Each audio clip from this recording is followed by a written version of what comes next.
Salut! Aujourd'hui, nouvelle vidéo sur la galette des rois. Parce que j'avais envie de vous parler de cet emblème de la France. Et je me suis dit, pourquoi pas, en même temps d'en parler, faire une galette des rois. Donc, me voilà avec mes ingrédients et mon rouleau à pâtisserie pour faire la galette des rois. Ok, on commence par la pâte. Il nous faut 250 g de farine. Donc, la galette des rois, déjà, on la mange soit le premier dimanche de janvier. D'ailleurs, c'est pour ça que je veux faire une vidéo sur la galette des rois, parce que c'est très bientôt et que on a tous très hâte. Sauf qu'en fait, on la mange pour l'épiphanie, donc le moment où les rois mages sont arrivés pour donner leur cadeau au petit Jésus qui est né le 25 décembre. Bravo. Sauf que on mangeait la galette des rois bien avant la naissance de Jésus-Christ. Oui, oui. À l'Antiquité, les Romains, ils faisaient ce qu'on appelle les fêtes saturnales, qui ont lieu fin décembre, début janvier, donc dans la période de la galette des rois. Le but de ces fêtes, c'était que y a un des serviteurs, enfin il y avait un serviteur par jour qui était roi. Et du coup, vous me voyez venir, pour décider qui allait être le roi, et ben il mangeait un gâteau avec une fève dedans, et le serviteur qui avait la fève, il était le roi pour la journée. Voilà, c'est pas merveilleux ça. Ensuite, on a continué à manger la galette des rois pendant le Moyen-Âge et tout. Louis XIV, il adorait la galette des rois. Mais, attendez, j'en peux plus de cette farine. Bon, je finis la farine et on continue. On est à 250 g. Maintenant, il faut la tamiser. Au début du XVIIIe siècle, il y a eu une énorme famine en France. Et du coup, le Parlement a interdit aux pâtissiers, parce qu'à l'époque c'était les pâtissiers qui faisaient les galettes des rois et non les boulangers comme maintenant, et vous allez voir pourquoi. Ils ont interdit les pâtissiers de faire des galettes des rois parce qu'il fallait garder la farine pour faire le pain. Sauf que les boulangers, très malins comme ils se sont dit, bah nous on a le droit d'utiliser la farine, on a le droit de travailler, donc on va faire la galette des rois à la place des pâtissiers et on va la vendre, on va se faire plein de fric, déjà à l'époque. Et du coup, les pâtissiers, ils ont fait excusez-moi, ça se fait pas trop et tout, nous on n'a pas le droit de travailler, alors que eux ils prennent notre travail et tout. Ça vous dit quelque chose? Ouais. Bref, du coup, le Parlement il a dit ouais, ok, j'avoue, bon, les pâtissiers, vous avez pas le droit d'utiliser des œufs et du beurre.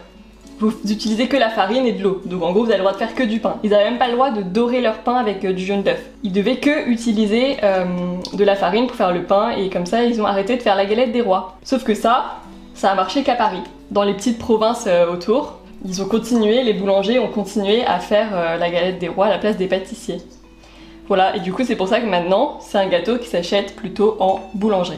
Farine tamisée. Maintenant, 15 centilitres d'eau. Voilà. Et après il faut mélanger jusqu'à obtenir une pâte. Et je mélange avec quoi, mes doigts?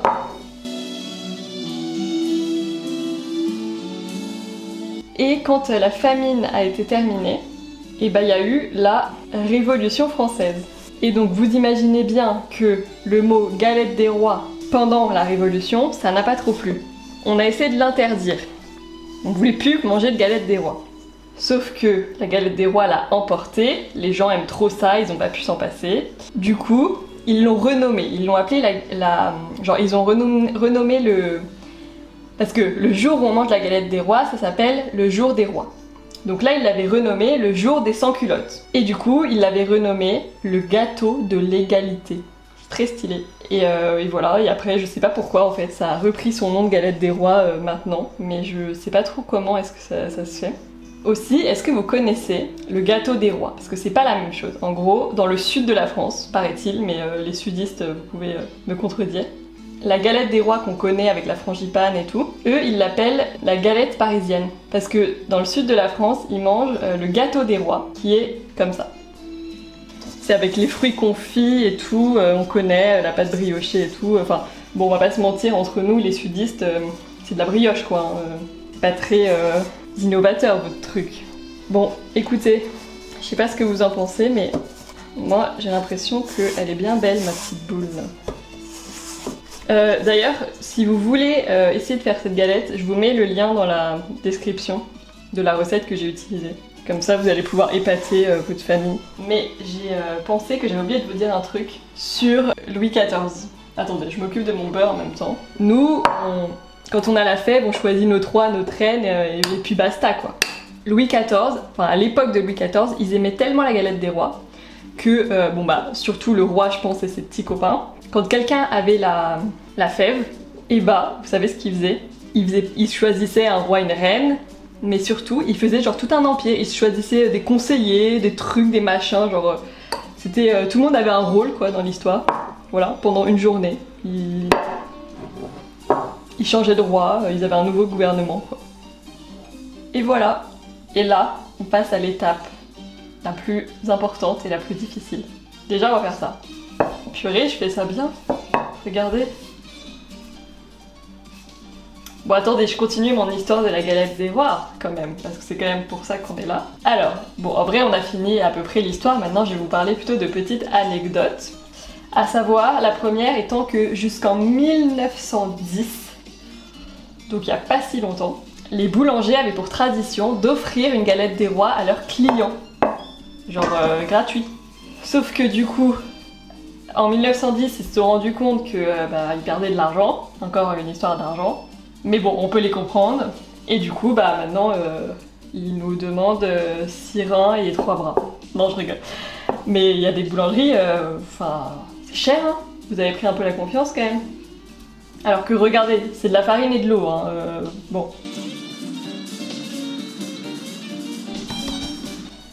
Alors, maintenant qu'on a fait ça, il faut étaler 1/3 du beurre. J'ai l'impression de faire mes tartines pour le matin, au petit déjeuner, mais en taille XXL.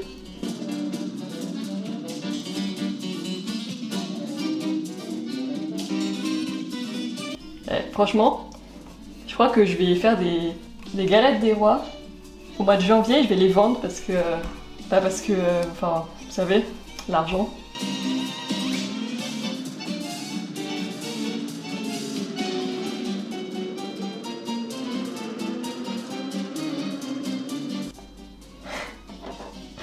Oh non, on a un problème les amis. Oh là là, c'est une catastrophe, mais bon, écoutez, faites genre vous avez rien vu. Mais comment je vais nettoyer ça moi?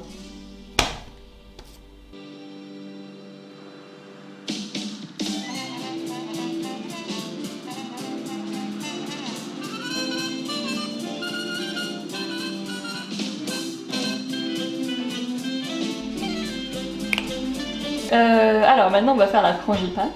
En attendant, je vous raconte une autre petite anecdote quand même sur la galette des rois. Tous les ans, l'Élysée se fait livrer une galette énorme. C'est-à-dire une galette qui fait 40 fois la taille d'une galette normale. Donc j'allais dire la particularité de cette galette, déjà c'est qu'elle est énorme, mais c'est aussi que il n'y a pas de fèves dedans. Voilà, c'est en hommage à la Révolution française et en hommage au principe de la République. Il n'y a pas de fèves dans la galette du président.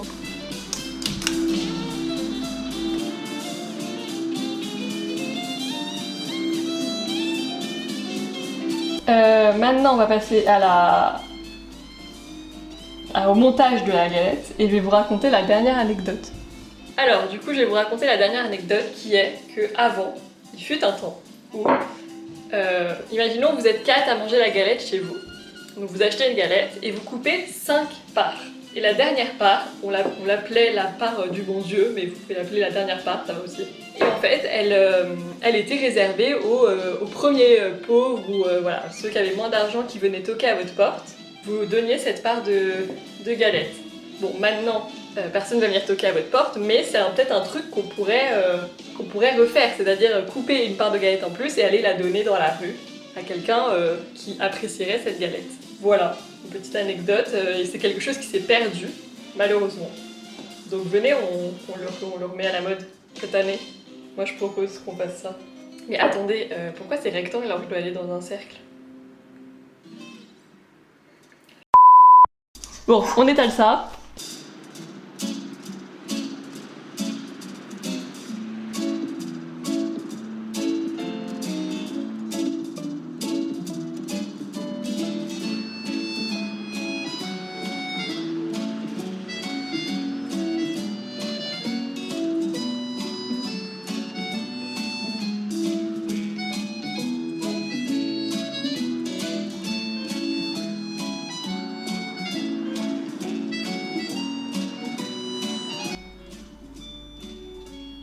Les copains, j'ai pas mis de fèves.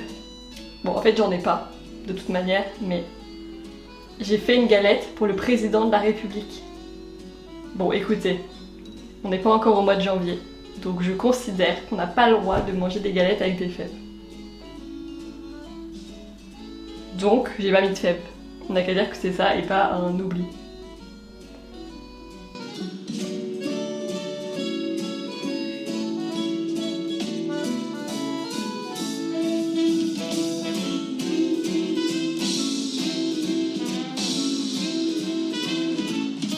Les copains, c'est l'heure du goûter. Oui, du coup, je vais aller chez mes parents leur faire goûter ma galette à mes parents, à mes frères. Du coup, bah on y va.